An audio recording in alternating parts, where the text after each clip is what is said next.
오늘 하나님께서 우리들에게 주시는 말씀은 출애굽기 20장 3절부터 17절까지 말씀입니다.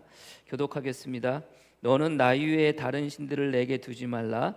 너를 위하여 새긴 우상을 만들지 말고 또 하늘 위로 하늘에 있는 것이나 아래로 땅에 있는 것이나 땅 아래 물속에 있는 것의 어떤 형상도 만들지 말며 그것들에게 절하지 말며 그것들을 섬기지 말라. 나 내 하나님 여호와는 질투하는 하나님인즉 나를 미워하는 자의 죄를 갚되 아버지로부터 아들에게로 3,4대까지 이르게 하거니와 나를 사랑하고 내 계명을 지키는 자에게는 1,000대까지 은혜를 베푸니라.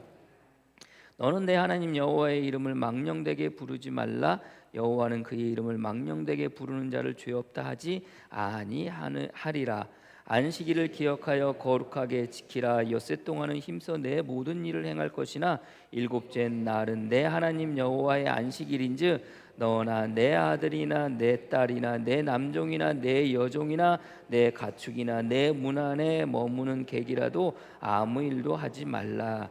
이는 엿새 동안에 나 여호와가 하늘과 땅과 바다와 그 가운데 모든 것을 만들고 일곱째 날에 쉬었음이라. 그러므로 나 여호와가 안식일을 복되게 하여 그날을 거룩하게 하였느니라. 내 부모를 공경하라. 그리하면 내 하나님 여호와가 내게 준 땅에서 내 생명이 길리라. 살인하지 말라. 간음하지 말라. 도둑질하지 말라. 내 이웃에 대하여 거짓 증거하지 말라. 내 이웃의 집을 탐내지 말라. 내 이웃의 아내나 그의 남종이나 그의 여종이나 그의 소나 그의 낙이나 물은 내 이웃의 소유를 탐내지 말라. 아멘. 오늘 남성교회 특성 있나요? 되어지기를 소망합니다. 너가 아버지 무엇이노라는 제목으로 말씀 나누도록 하겠습니다. 우리가 계속해서 십계명에 관하여 같이 나누고 있습니다. 십계명 10개 계명이라고 이야기하지만 사실은 하나의 통으로 된 거라고 말씀을 드렸잖아요. 그래서 어느 것은 지키고 어느 것은 지키지 않는 것이 아니라 다 지켜야 될 것들이라고 말씀을 드렸습니다. 그러면서 그 시작이 너는 나 위에 다른 신들을 내게 두지 말라라는 말씀으로 첫 번째 계명이 시작이 되어지는데 결국은 이 이야기는 뭡니까? 하나님께서 나는 너만 바라볼게 너도 나만 바라봐 이거라고 그랬잖아요. 그래서 그 하나님을 바라보는 그 어떠한 하나님과 우리 사이에 어떠한 신도 두지 않고 결국 하나님이 우리만 바라보시듯 우리 또한 하나님만 바라보면서 살아가는 것, 이것이 첫 번째 계명이고, 두 번째는 너를 위하여 우상을 만들지 말라. 결국 그 신들이라는 것이 혹은 또 다른 우상이라는 것이 그것을 만들어서 하나님만을 바라봐야 되는데 하나님을 바라보지 못하고, 하나님은 실체가 없으신데 실체가 있는 것으로 만들어서 그것에 절하지 말라고, 그것을 섬기지 말라고 그렇게 말씀을 하시면서 이제 결국 그 또한도 뭐입니까? 하나님만 바라보라는 이야기겠죠. 세 번째는 뭡니까? 하나님의 이름을 망령되이 일컬지 말라. 그 말씀을 우리에게 주십니다. 그 계명을 주십니다. 그가 얘기는 뭡니까? 물론 하나님의 이름으로 이름을 걸고 가볍게 여기지 말라는 말이기도 하고, 하나님의 이름으로 맹세하지 말라는 말이기도 하지만 결국은 뭡니까? 저와 여러분들이 하나님의 이름으로 이 땅 가운데 살아가는 거라고 그랬잖아요. 그래서 저와 여러분들 통해서 뭐가 나타나는 겁니까? 하나님의 이름이 나타난다고. 저와 여러분들을 통해서 하나님의 영광이 드러난다고. 그러니 저와 여러분들의 삶을 통해서 혹시라도 그 영광이 가려지면 그것이 뭐라고 그랬어요? 하나님의 이름을 망령되이 일컫는 것이라고 말씀을 드렸습니다. 네 번째는 뭡니까? 거룩한 날 안식일을 기억하여 거룩하게 지키라라고 주님께서 말씀을 하십니다. 그러면서 뭐 하라고요? 일하지 말라. 그 이야기는 뭡니까? 하나님께서 천지를 창조하시면서 이제 여섯째 날까지 모든 것을 창조하시고 일곱째 날 쉬시는 것을 통해서 창조의 역사를 마치셨다고 그랬잖아요. 여섯 번째가 창조의 역사가 끝나는 것이 아니라 마지막 쉬시는 날까지가 창조의 역사라고 그렇게 했잖아요. 그래서 그날을 주님께서 당신의 하나님의 날, 당신의 날이라고 하고 그날에게 복을 주시고, 그 복을 줬다는 것은 날에 복을 주셨다는 것은 그 시간에 복을 주시고 그 시간을 거룩하게 하셨다고 말씀드렸잖아요. 그래서 하나님은 그 당신의 날에 우리를 그 시간을 초대하셨다고. 그 초대하신 그 시간 속에서 여러분들은 뭐 하시면 되는 거예요? 하나님께서 그 시간에 대한 복을 주셨기 때문에 그 복을 받으면서 그 복을 누리면서 그 시간 속에서 살아가시는 거라고. 그리고 그날을 거룩하게 하셨다고 그랬잖아요. 그래서 살아가는 삶 속에서 매 순간순간 거룩한 삶을 통해서 하나님께 영광 돌리는 것이 우리들의 삶의 모습이라고 말씀을 드렸습니다. 그래서 어떻게 보면은 십계명이라는 것은 결국 성도의 삶의 사용 설명서라고 말씀을 드렸고, 삶의 지침서라고 지침서라고 말씀을 드렸잖아요. 삶의 지침서 하니까 여러분들 우리가 이미 배웠지만 공부했지만 기억나십니까 여러분들? 바울이 예배소 교회 교인들에게 편지를 보내면서 예배소서가 뭐라고 그랬어요? 삶의 지침이라고 그랬잖아요.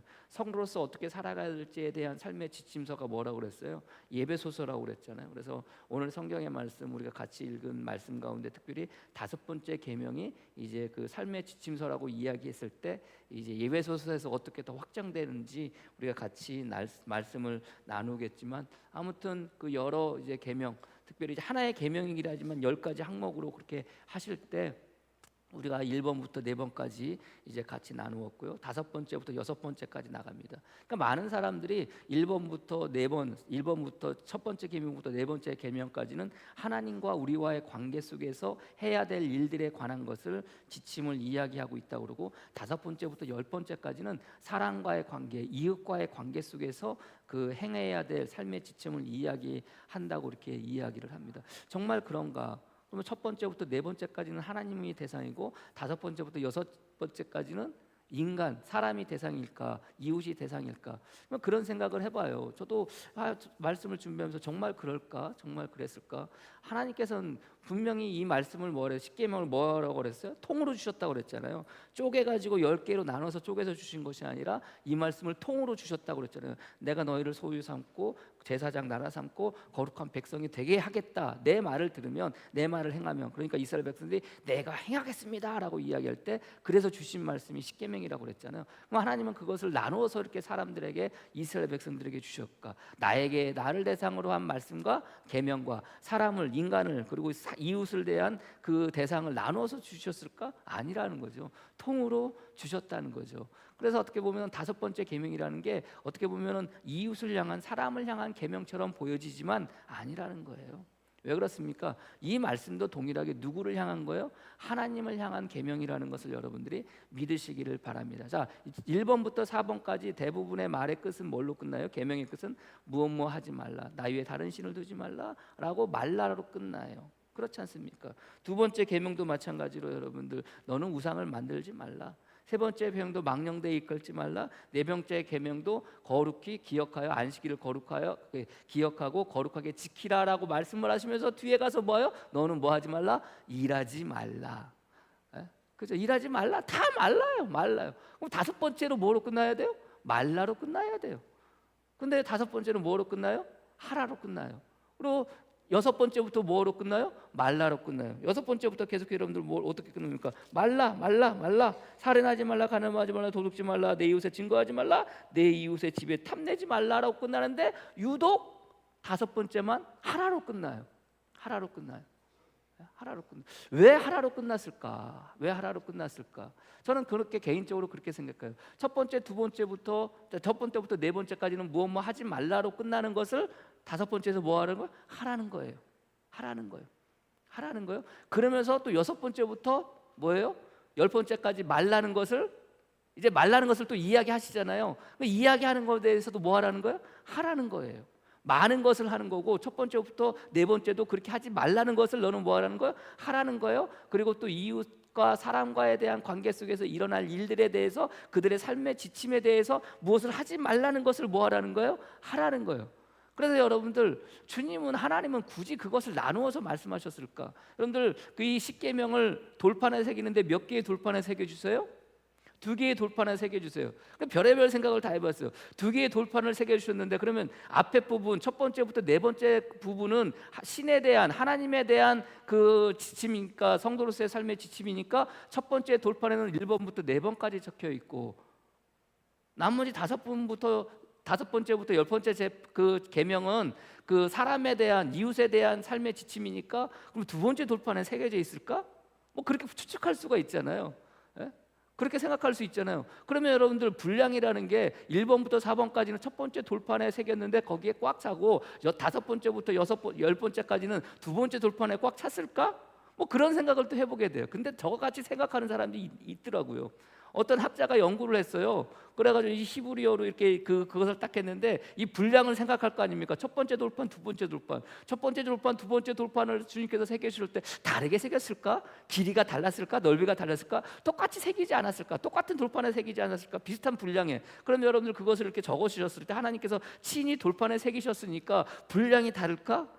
그런 사람들이 또 있어요. 저 같은 사람들이. 그러니까 첫 번째부터 다섯 번째까지 분량하고 여섯 번째부터 열 번째 분량이 비슷하다는 거죠.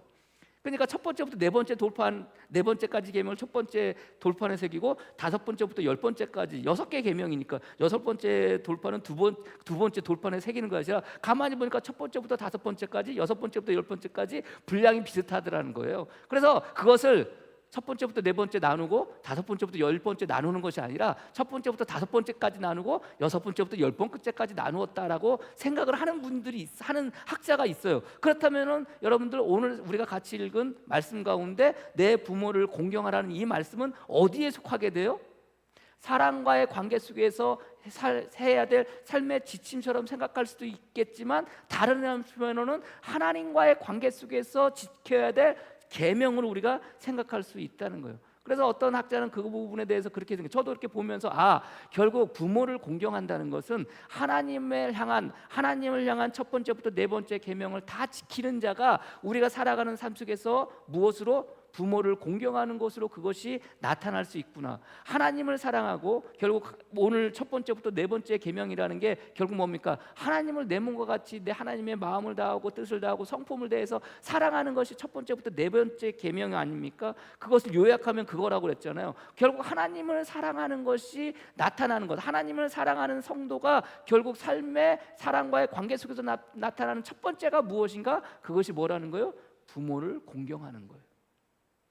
부모를 공경하는 것. 그래서 하나님을 사랑하는 것과 부모를 공경하는 것은 끊을래야 끊을 수 없는 거예요. 이웃을 사랑하는 것도 무엇으로 시작이 되어지는 거예요? 하나님을 사랑하는 것으로. 그리고 이웃을 사랑하는 것은 무엇으로 시작이 되어지는 거예요? 부모를 공경하는 것부터 시작이 되어지는 거다 라는 생각을 하게 되더라고요. 그래서 하나님께서 이것을 굳이 나눌 필요 있어. 우리 사람들이 나누는 거지 하나님은 나누셨을까? 나누지 않으셨을 거라고 생각이 되어져요. 그래서 다섯 번째 계명, 내 부모를 공경하라는 것이 결국 첫 번째부터 네 번째 계명, 물론 계명을 다 지켜야 되겠지만 그것을 굳이 나누어서 지킨다면 하나님을 그렇게 사랑할 때 비로소 부모를 공경함을 통해서 이웃을 사랑하게 되어지는구나라고 생각이 되어지는 거예요. 그래서 다섯 번째 그 계명이라는 게 내 부모를 공경한다는 말이 얼마나 중요한가. 하나님을 사랑하는 완성의 표현의 시작이 뭐예요? 끝이 부모를 공경하는 거고, 이웃을 사랑하는 표현의 시작이 뭐예요?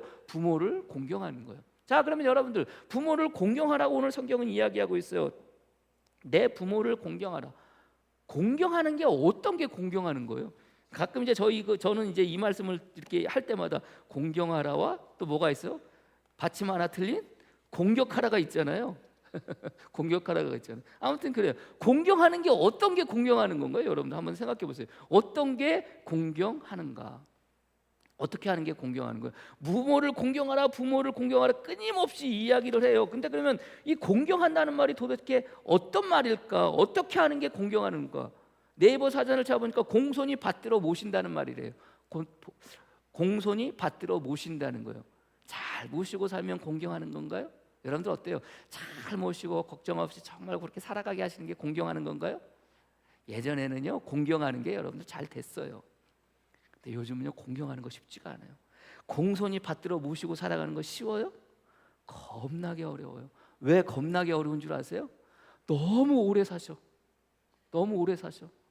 모시고 사는 것도 여러분들 시간이 있어야 되고, 모시고 시간 것도 여러분들 끝이 있어야 되는데요, 끝이 없어요. 끝이 없어요. 적당히 사시다가 가셔야 되는데요, 계속 사세요. 부모를 공손히 모시고 산다는 게 쉽지가 않아요. 오늘날 살아가는 삶 속에서요. 여러분들 우리가 동방 예의지국이라고 그러잖아요. 그래서 효를 굉장히 강조했잖아요. 여러분들 우리나라가 왜 효를 그렇게 강조했을 때 여러분들 부모님을 공경하면서 살았는 줄 아세요?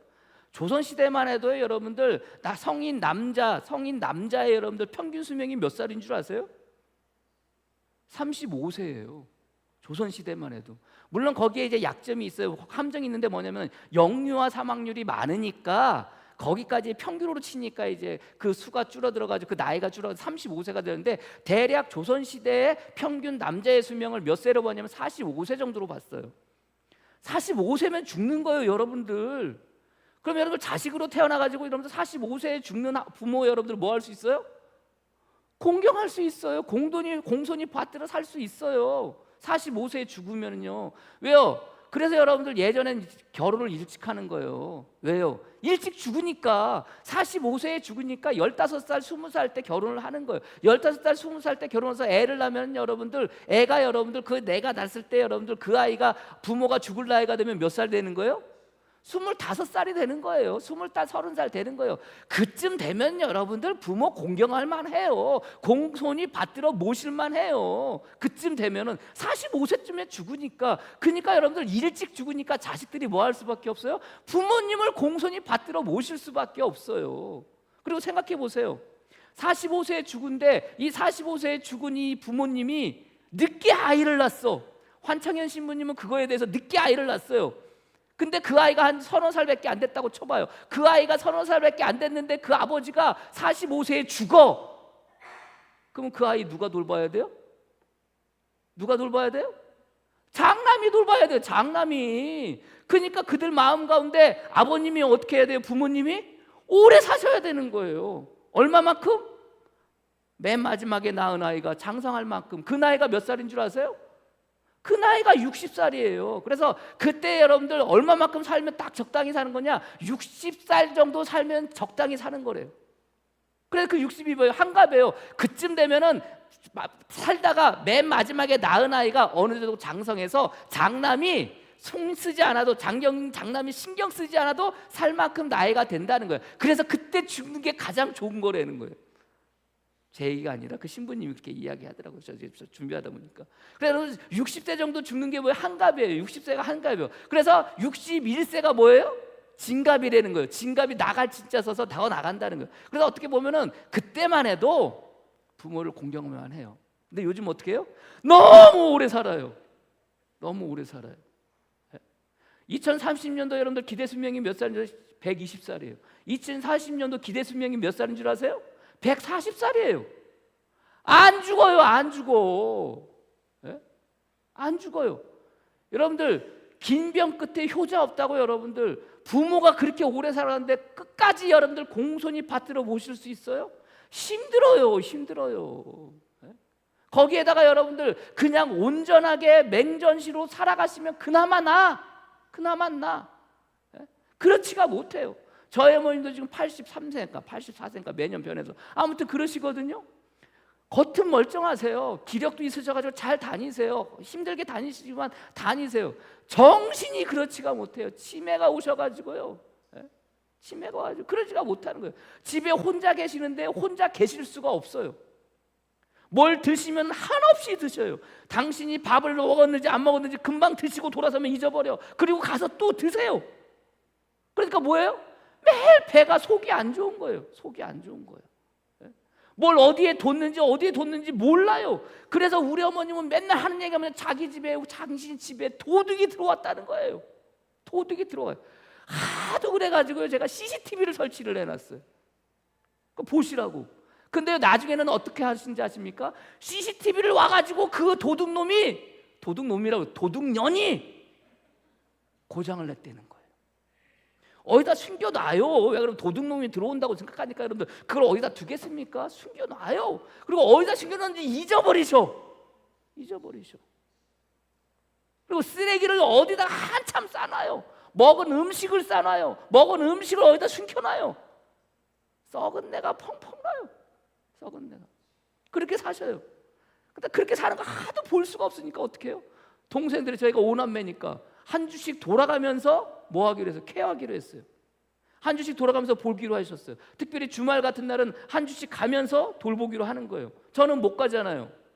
저는 못 가요. 저는 못 가니까 저는 어떻게 하냐면 아이들이 무슨 동생들이 일이 있거나 그러면 일주일이고 2주일이고 뭐 그렇게 못 할 거예요. 아닙니까? 그럼 그때 어머님을 모시고 와요.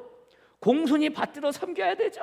이게 쉽지가 않은 거예요. 오시잖아요. 그럼 뭐라고 하세요? 예인이를 보거나 예건이를 보거나, 이제 예건이나 뭐 수아 같은 경우는 일 가고 없으니까, 학교 가고 없으니까 예인이를 보잖아요. 예인이를 볼 때마다 뭐라고 그러세요? 너는 누구냐? 너는 누구냐? 네 이름이 뭐냐? 네 이름이 뭐냐? 그래요. 볼 때마다 그래요. 볼 때마다. 수아는 어디 갔냐? 일 갔어요. 물어보고 돌아서면 수아 어디 갔냐? 일 갔어요. 물어보고 돌아서면 나보면 또 수아 어디 갔냐? 일 갔다니까요. 받들어 공손히 모실 수 있어요? 못해요. 화만 나요. 여기 계실 때 여러분들 뒤에 여기 개 한 마리 있잖아요. 저녁에 개 한 마리가 있잖아요. 여기 개가 안 짖으면요, 그 밤에 일어나셔서 저를 깨워요. 일루나, 개가 안 짖는다. 그건 한두 번이죠. 여러분들 매일 저녁마다 와가지고 일루나, 개가 안 짖는다, 개가 안 짖는다, 나가봐라. 그냥 개가 안 짖으면 개가 안 짖는 걸로 끝나야지. 뭐라는지 나가봐라. 왜요? 개를 누가 데리고 갔을까 봐. 개를 누가 가져갔을까 봐. 남 일이에요 여러분들? 아니에요. 우리 부모님들의 이야기예요. 우리 부모님들의 이야기. 받들어 공손히 모셔요? 천만의 말씀 만만의 콩떡. 오실 때마다 화만 나요. 오실 때마다. 예? 일주일, 2주일 오잖아요. 언제 가나 언제 가나. 이 동생 놈들은 지들 해외여행 간다고 다 가버리고 우리만 덩그마니 남겨놓고 갈 때가 있어요. 종종 식구들끼리 해외여행을 가요. 일주일이고 3일이고 4일이고. 그럴 때 오빠는 집에 있으니까 주말에 못 쉬잖아요. 저는 주말에 교회에 있어야 되니까 그 핑계로 어머니, 그냥 어머니 모시고 가, 일주일 동안 좀 봐줘, 고마워, 그리고 가버리는 거예요. 화나요? 승질 안 나요? 그렇게 어머니를 맡아서 일주일 동안 보는데 여러분들 뭐 어떻게 공손히 받들어 모셔요? 똑같은 얘기 또 하고 똑같은 얘기 또 하고 똑같은 얘기 또 하고 똑같은 얘기 또 하는데 여러분들 들을 때면요, 여러분들 제가 아무리 목사라도 여러분들 화만 나요. 승질만 나요. 그래서 여러분들 일주일 모시잖아요. 하루 이틀 지나고 3, 4일쯤 되면은요, 제 목소리 언성이 높아져요. 학교 갔다니까, 일 갔다니까, 뭐 자꾸 물어봐요. 제발. 개가 짖든 말든. 그게 우리들의 모습이에요. 받들어 공손히 모셔야 되는 거. 여러분들, 그러면 그렇게 한다고 해서 제가 어머니를 공경하지 않는 건가요? 받들어 공손히 모셔야 되는데 어때요 여러분들? 여러분들의 부모님이 계셨을 때 여러분들 받들어 공손히 모신다는 게 정말로 그렇게 모시는 게 받들어 공손히 모시는 건가요? 성경에 여러분들, 오늘 성경에 받들어 공손히 모신다는 이 공손히 모신다는 이 말이, 공경한다는 말의 의미가 뭔지 아세요? 무겁다, 무겁게 하다라는 말이에요. 무겁다, 무겁게 하다. 그럼 무엇을 무겁게 하고 무엇을 무겁게 해야 하는 거예요? 어머님을, 아버님을 무겁게 하는 거예요? 막 열심히 드시게 해가지고 무겁게 해야 되나? 그럼 어떤 거예요? 공경하다는 말이 받들어 공손히 모신다는 말인데, 받들어 공손히 모신다는 이 말의 의미가 어떤 게 도대체 받들어 공손히 모시는 게 정말로 공경하는 건가? 뭘 무겁게 하는 거예요? 뭘 무겁게 여기는 거예요? 말씀을 무겁게 하는 거예요. 말씀을 무겁게 여기는 게 공경한다는 의미예요. 그러니까 부모가 나에게 어떤 말을 하든지 간에 그 말씀을 무겁게 여기고 그 말씀을 무겁게 여기고 무겁게 하는 거예요. 그게 부모를 공경한다는 거예요. 이 말은 곧 뭐예요? 부모님 말씀에 뭐 하라는 거예요? 순종하라는 말이에요. 그래서 예배서에 보면 뭐라고 해요? 부모님 말씀에 순종하라는 말이 그래서 나오는 거예요. 부모님 말씀에 순종해라. 부모님 말씀에 순종해라. 왜 이 말씀이, 여러분들, 이 부모님 말씀에 순종하는 게 왜 중요한 줄 아세요? 이 말씀은 결국 하나님 말씀에 순종함을 통해서 나타날 수 있는 말이기 때문에 그런 거예요. 그래서 다섯 번째가 사람에 대한 이야기가 아니라 하나님에 대한 이야기고, 하나님의 관계 속에서 나오는 이야기라 하는 이유가 뭐예요? 말씀을 존중하라, 말씀에 순종하라는 말은 결국 앞에서 첫 번째부터 네 번째까지 하신 그 말씀에 너희가 뭐 하라는 거예요? 순종해. 부모님 말씀에 순종하라는 것처럼 하나님 말씀에 순종하는 자가 뭐 할 수 있다는 거예요? 부모님 말씀에 순종할 수 있다는 거예요. 그게 부모님을 공경하는 거예요. 사무엘상 2장 26절 30절에 보면은 엘리와 엘리 제사장 그 아들에 대한 이야기를 하는데 이렇게 이야기합니다. 이에 사무엘이 점점 자라매 여호와와 사람들에게 은총을 더욱 받더라. 하나님의 사람 엘리에게 와서 그에게 이르되 여호와의 말씀에 너희 조상 집이 애굽에서 바로의 집에 속하였을 때 내가 그들에게 나타나지 아니하였느냐. 이스라엘 모든 지파 중에서 내가 그를 택하여 내 제사장으로 삼아 그가 내 제단에 올라 분향하며 내 앞에서 에봇을 입게 하지 아니하였느냐. 엘리 제사장을 하나님께서 그렇게 만들어 주셨다는 거예요. 제사장으로 삼아 주시고 분향하게 하고 예봇의 제사장의 옷을 입어서 하나님 앞에 서게 했다는 거예요. 이스라엘 자손이 드리는 모든 화제를 내가 내 조상 집에 주지 아니하였느냐. 너희는 어찌하여 내가 내 처소에서 명령한 내 제물과 예물을 밟으며 내 아들을 나보다 더 중히 여겨 내 백성 이스라엘 드리는 가장 좋은 곳으로 너희들을 살찌게 하느냐. 요가 뭐예요? 너는 왜 내 말을 안 듣느냐 이거예요. 너는 왜 내 말을 안 듣느냐. 그러면서 이렇게 말씀하십니다. 그러므로 이스라엘 하나님 나 여호와가 말하노라. 내가 전에 내 집과 내 조상의 집이 내 앞에서 영원히 행하리라 하였으나 이제 나 여호와가 말하노라. 결단코 그렇게 하지 아니하리라. 왜 결단코 그렇게 하지 않는? 하나님께서 엘리 제사장과 그의 자손들에게 주시고자 했던 것을 거두어 들으신다고 하는데 왜 그렇게 하시느냐. 나를 존중히 여기는 자를 내가 존중히 여기고 나를 멸시하는 자를 내가 경멸하리라. 여기에서 나를 존중히 여기는 자라는 게 공경이라는 단어예요. 공경이라는 단어. 공경이 뭐라고 그랬어요? 받들어 공손히 모시는 게 공경이라고 그랬어요? 하나님의 말씀에 순종하는 게 공경이라고 그랬잖아요. 말씀에 순종하는 거, 말씀을 무겁게 생각하고 무겁게 여기며 그 말씀에 순종하는 게 공경이라고 그랬잖아요. 네가 나를 존중히 여기는 자를 내가 존중히 여기고 네가 나를 공경하면 나 또한 뭐 한다는 거예요? 너를 공경한다는 거예요. 나를 멸시하는 자를 내가 경멸하리라. 이 경멸이라는 단어의 의미가 뭐냐면 가볍다라는 의미예요. 가볍다라는 의미. 경멸한다는 게 막 때리고 죽이고 뭐 찢고 이 얘기가 아니에요. 내가 네 말 안 듣겠다는 이야기예요. 네가 나한테 기도하는 거 안 듣겠다는 이야기예요. 그게 경멸이에요. 공경이라는 것이 말을 무겁게 여기고 말씀에 순종하는 거라면 그렇게 할 때 하나님의 말씀을 공경할 때 비로소 하나님도 저와 여러분들 뭐 하신다는 거예요? 공경해 주신다는 거예요. 저와 여러분들의 말을 들어주신다는 거예요. 그렇게 하지 아니하면 나는 너를 경멸하리라. 나는 너를 가볍게 여기리라. 나는 너의 말을 가볍게 여기리라. 이게 공경의 의미예요. 전하염이나 예수 믿고 살아가요. 계명을 받고 계명으로 말미암아 살아가요. 이 계명을 저와 여러분들에게 주실 때 하나님의 마음은 뭐예요? 공경하기를 원하시는 거예요. 공경하기를 원하시는 거예요. 첫 번째부터 10번까지 주시는 그 계명을 주실 때 하나님은 그것을 받는 저와 여러분들이 뭐 하기를 원하시는 거예요? 공경하기를 원하시는 거예요. 그대로 순종하기를 원하신다는 것을 여러분들이 믿으시기를 바랍니다. 하나님의 말씀에 순종하듯 부모님 말씀에도 뭐 하는 거예요? 공손히 받들어 모시는 것, 곧 그 말씀에 순종하면서 살아가는 삶의 모습이라는 것을 여러분들이 아시기를 바랍니다. 이게 왜 중요하냐? 여러분들 이것을 통해서 내 자녀에게, 내 자손들에게 그 공경을 통해서 그대로 무엇을 나타낼 수가 있는 거예요? 하나님의 영광을 나타내게 할 수가 있는 거예요. 하나님께서 아브라함에게 이삭을 바치라고 합니다. 100세 아들아기 얼마나 이쁘고 얼마나 좋겠어요. 근데 그 아이가 장성을 합니다. 대략 20살 중반으로 봐요. 20대 중반으로 봐요. 하나님께서 뜬금없이 그를 번제물로 드리라는 거예요. 그걸 번제물로 드리라는 게 여러분들 어떻게 드리는 거라고 그랬어요? 죽여가지고 가죽을 벗겨서 살에서 그 뼈에서 살을 다 발라내고 그 뼈를 꺾어서 그리고 살은 뭐 하는 거예요? 가져다가 불에 태워서 하나님께 그 연기를 올려드리는 게 번제예요. 아브라함한테 그것을 하라는 거예요. 누구를? 이삭을. 자기의 아들을. 여러분들 눈 딱 감고 한번 죽일 수는 있어요.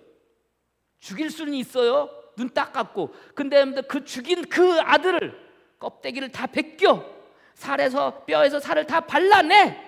그리고 뼈를 다 꺾고 그리고 그 살을 불에 태워. 누구를? 자기의 아들을. 죽일 수는 있어요. 근데 번제로 드리라는 거는 그렇게 하라는 거예요. 근데 아브라함이 이삭을 데리고 가요. 이삭을 데리는데 궁금한 거예요. 종들하고 같이 갑니다. 처음에는 산 밑에까지 종들하고 가고 산 위에 이제 아브라함이 올라가게 되는데 장작을 가지고 가요. 이삭이 보니까 뭐가 없어요? 재물이 없어요. 아버지, 재물이 어디 있습니까? 아브라함이 이야기해요. 하나님께서 준비해 놓았을 거예요. 하나님께서 준비해 놓았을 거야. 그리고 제사 지낼 그곳에 가서 돌로 제단을 쌓고 그곳에 어떻게 합니까? 하나님께서 준비해 놓은 제물이 누구예요? 이삭이에요. 여러분들, 이삭이 지금 내가 그랬잖아요. 대략 20대 중반으로 학자들은 보고 있다고.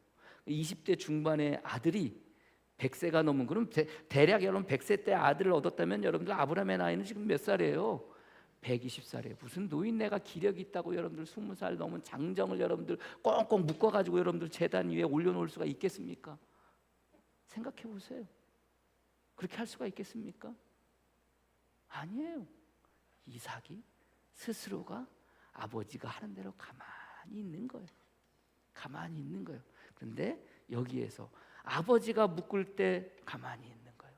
아버지가 자기를 죽이려고 제단에 누일 때도 가만히 있는 거예요. 아버지가 칼을 들어 올렸을 때도 가만히 있는 거예요.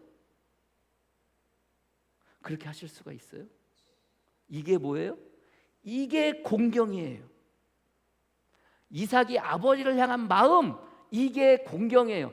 단순히 받들어 모시는 정도가 아니에요. 단순히 말씀에 순종하는 정도가 아니에요. 저 아버지가 나를 죽이려고 하는 그 순간에도 나는 가만히 그 말씀에 뭐 하는 거예요? 순종하면서 가만히 있는 거예요. 이게 공경이에요. 부모를 공경하라는 것은 이렇게 공경하는 거예요. 근데 여기에 뭐가 있어요? 뭐가 있어요? 아브라함 아버지의 말씀이 있었잖아요. 하나님께서 준비해 두었을 거야. 이삭의 마음에는 뭘 믿는 거예요? 하나님께서 준비해 두었을 거. 무엇을? 재물을. 그게 있는 거예요. 그게 있으니까 여러분들, 아버지가 자기를 결박해도 순종함으로 있는 거예요. 아버지가 자기를 그 120살 된 넘은 노인네가 건장한 청년을 그 위에 올릴 때 어떻게 올렸는데, 아니면 제단 위에 올라가서 묶었는지 모르겠지만 그 상황 속에서도 여러분들, 아브라함은 가만히 있는 거예요. 아니 그 순간에 하나님께서 준비해 온다고 그러는데, 언제 준비해? 나 지금 묶였는데 이제 나 죽으려고 하는데, 그 순간 아버지가 칼을 들어가지고 자기를 찌르려고 하는 그 순간까지도 어떻게 해야 돼요? 도망갈 수 있잖아요. 그런데 그때까지도 가만히 있는 거예요. 왜요? 하나님께서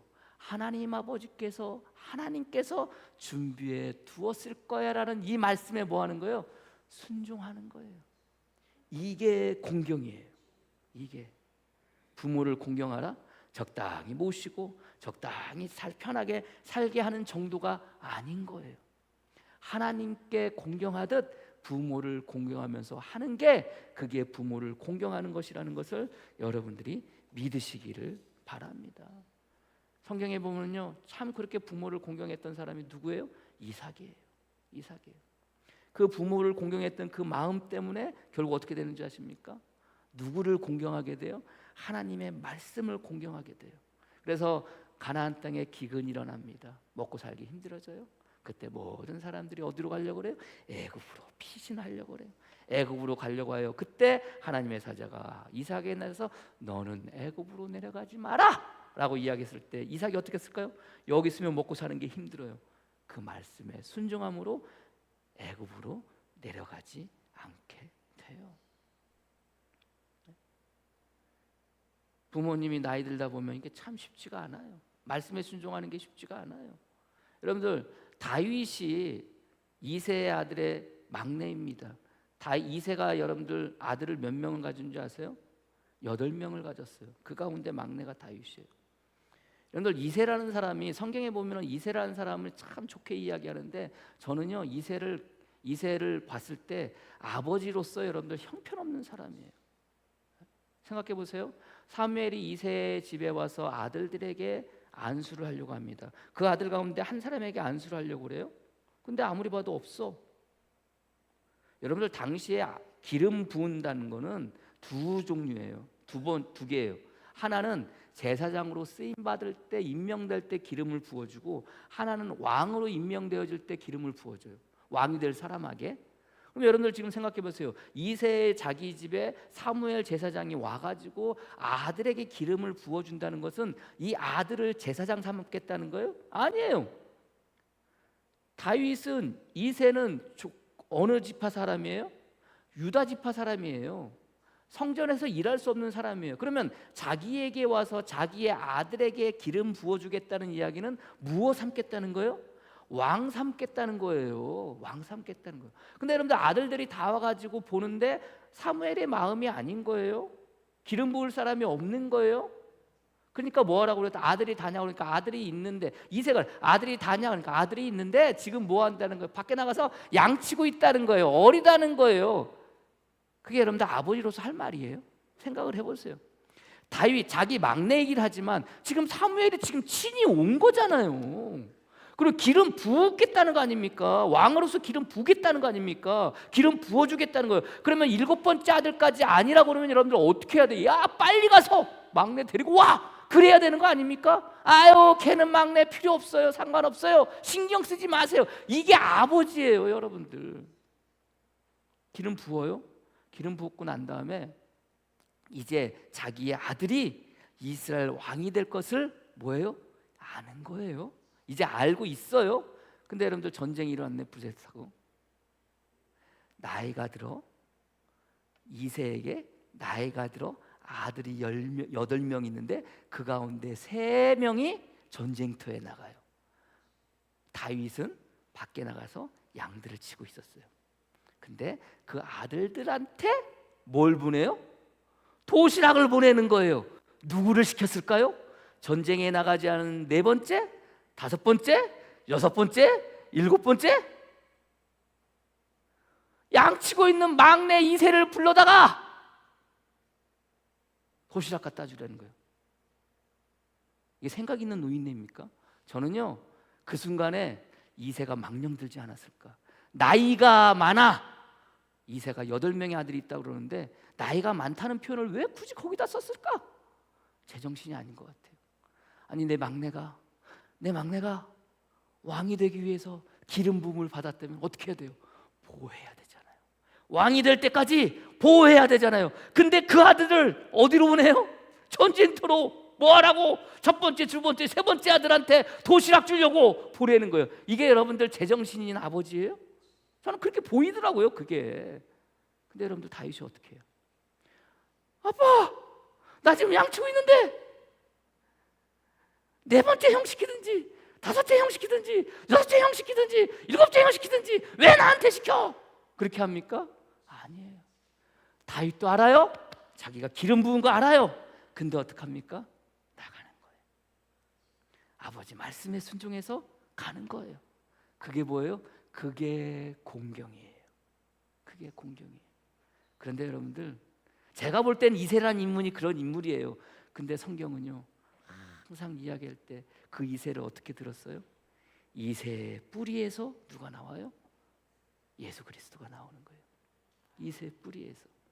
그 나이 많아, 그거 생각하지 못하고 다윗 시키는 그 나이 많은 그 노인네를 하나님은 어떻게 해요? 이새라는 이름으로 성경에서 계속 예수 그리스도의 초상으로 나타내주고 있는 거예요. 부모로서, 자식으로서 부모를 공경한다는 것은 부모로서 뭐예요? 자식을 공경하면서 살아가야 되는 거예요. 하나님께서 말씀하시잖아요. 네가 나를 존귀하게 여기면 나도 너를 존귀하게 여기겠노라고. 부모로서, 자식으로서 부모를 공경하면 부모로서 자식을 어떻게 해야 돼요? 공경해야 되는 거예요. 그래서 예배소는 뭐예요? 자식을 화내지 말며 교육하고 양육하라고 그렇게 바울은 이 에베소 교인들에게 이야기를 해요. 그러면서 부모에게 순종하라고 할 때 그냥 순종하는 게 아니에요. 주 안에서 부모의 마음, 말씀에 순종하라고, 주 안에서 부모에게 순종하라고 바울은 이야기하는 거예요. 어디 안에서? 주 안에서.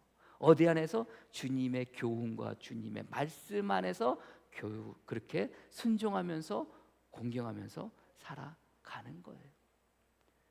다윗이 골리앗을 죽이고 난 다음에 사울 왕에게 불려갑니다. 사울 왕에게 불려갔을 때 여러분들 사울이 다윗을 바라보고, 다윗을 몰랐던 게 아니에요. 여러분들 수금을 쳤던 사람이 누구예요? 사울이 마음이 곤비하고 사울의 마음이 완악해지고 사울의 마음이 막 혼란스러울 그때 혹시라도 수금 치는 것을 들으면 괜찮아질까 봐 그 신하들이 여러분들 수금 잘 치는 누구를 수배해요? 다윗을 수비해가지고 사울 앞에서 수금을 치게 하는 거예요. 다윗을 몰라요? 다윗을 알아요. 골리앗을 죽이러 가기 전에 여러분들 다윗이 누구 앞에 서요? 사울 왕 앞에 서잖아요. 사울 왕 앞에 설 때 골리앗과 싸우겠다니까 지 갑옷하고 지 투구를 여러분들 다윗에게 여러분들 벗어줬던 사람 아니에요, 사울 왕이. 근데 골리앗을 죽이고 왔을 때 여러분들 사울 왕이 다윗한테 뭐라고 그래요? 다윗 네 이름이 뭐냐고 묻지 않아요. 너의 아버지가 누구냐 그래요. 너의 아버지가. 나이 들어가지고 여러분들 이 앞뒤 군관 못해가 자왕이 될 자기 아들을 여러분들 전쟁터에 내보내는 이 이세,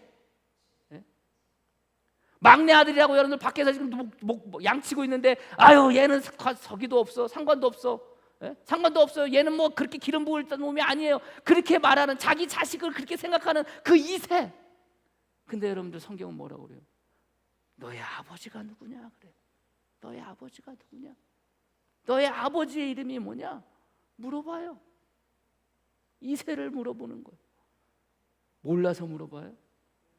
우리가 살아가는 삶 속에서 매 순간순간 어쩌면 우리들의 모습이 그럴지 몰라요.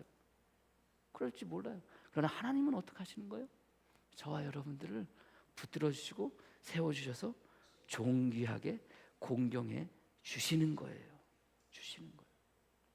지난주인가 지지난주인가 유명한 개그맨의 아버지가 돌아가셨어요. 아버지가 돌아가셨는데 자기 SNS에 이렇게 써서 올렸어요. 제가 잠깐 읽어드릴게요. 아버지에 대한 이야기를 올렸어요. 부친께서 영명하셨다는 소식을 받았습니다. 지금 제 감정이 어떤 기분인지 혼돈이와 그냥 주절주절 글을 쓰게 되었습니다. 유년기 시절 저는 너만 태어나지 않았어도 라는 가스라이팅으로 나는 태어나서는 안 되는 아이로 각인됐고 부친 쪽에도 모친 쪽에도 너무나 미안하고 죄스러운 마음을 가진 채 어린 시절을 보낸 기억이 남았습니다. 하지만 결국 그분들은이에요. 엄마도 그렇고 아빠도 그렇고 그분들은 본인의 행복을 위해 저를 홀로 방임하며 부모로서 책임을 다하지 않았습니다. 청소년기 시절은 그 상처가 원망으로 변해 보란듯이 성공해서 되갚아 주겠다 다짐하던 기억이 남아 있습니다. 남들 웃는 모습이 좋아 농담으로 사람들을 웃었던 사람들이 나를 좋아주는 모습에 웃기는 걸 집착했던 것 같습니다. 성인이 된 후 개그맨이 된 뒤에 저를 찾아와 무리한 부탁만 하는 모습에 저는 실망만 남아있게 되었고 결혼을 하고 제 마음속에 반면교사라는 4글자를 다짐하게 되었습니다. 이 글을 적기 전 제 아이에게 이유도 설명하지 않은 채 아빠 한번 안아주면 안 되냐 말하자 아무것도 묻지 않고 안아주며 제 부모에게 한 번도 들어보지 못했던 사랑해라는 말을 해주었습니다. 누가? 이 개그맨이 누구한테? 자기의 아이한테. 이 아이는 한 번도 아버지한테 사랑해라는 말을 듣지 못했던 거예요. 근데 자기 아이한테 이 글을 쓰기 전에 자기 아이를 불러서 나를 좀 안아줄래? 안아주었을 때 사랑해라고 이렇게 얘기를 했대요. 이 글이 들리실지는 모르겠습니다. 저는 지금 진짜 가족이 생겨 너무 행복하게 살고 있습니다. 너만 태어나지 않았어라는 말을 하셨던 부친께 꼭 하고 싶었던 말 전하겠습니다. 태어나게 해주셔서 너무나 감사합니다. 덕분에 제 가족을 만났습니다. 다음 생이 있다면 부디 제 아버지가 되지 말아 주십시오. 안녕히 가십시오. 이게 세상이에요.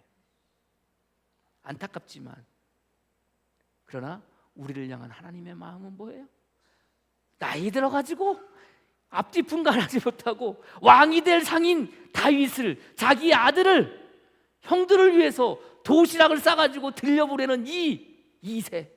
그러나 성경은 끊임없이 이새에 대한 이야기를 하고 이새의 뿌리에서 누가 나온다는 거예요? 이새의 줄기에서 뿌리래. 줄기에서 누가 나온다는 거예요? 예수 그리스도가 나온다는 거예요. 이게 하나님께서 우리를 향한 마음인 거예요. 너희가 나를 존귀하게 여기면 나도 너희를 존귀하게 여기리라. 공경하면 나 또한 너희를 공경하리라. 그 은혜가 여러분 삶 가운데 한 주간 차고 넘치시기를 주님의 이름으로 간절히 축복합니다. 기도하겠습니다. 주님 감사합니다. 우리에게 주신 계명, 부모를 공경하라는 것, 공손히 받들어 모시는 것, 그 정도가 아닌 것을 우리가 깨닫게 하여 주시옵소서. 마지막 순간까지, 힘들고 어려운 그 마지막 순간까지, 마음이 변해질 그 순간까지 아버지 하나님 정말로 부모를 그리고 그 말씀을 순종하며 살아갈 수 있는 복된 성도들로 삼아 주시옵소서. 그 순종이 부모를 향한 것이 아니라 하나님을 향한 것이라는 것을 믿고 살아가게 하여 주시옵소서. 그 순종함으로 나갈 때 너희를 존귀하리라게 하신다고 하셨던 그 은혜가 믿음의 성도들 삶 가운데 차고 넘치게 하여 주시옵소서. 예수님의 이름으로 기도합니다. 아멘.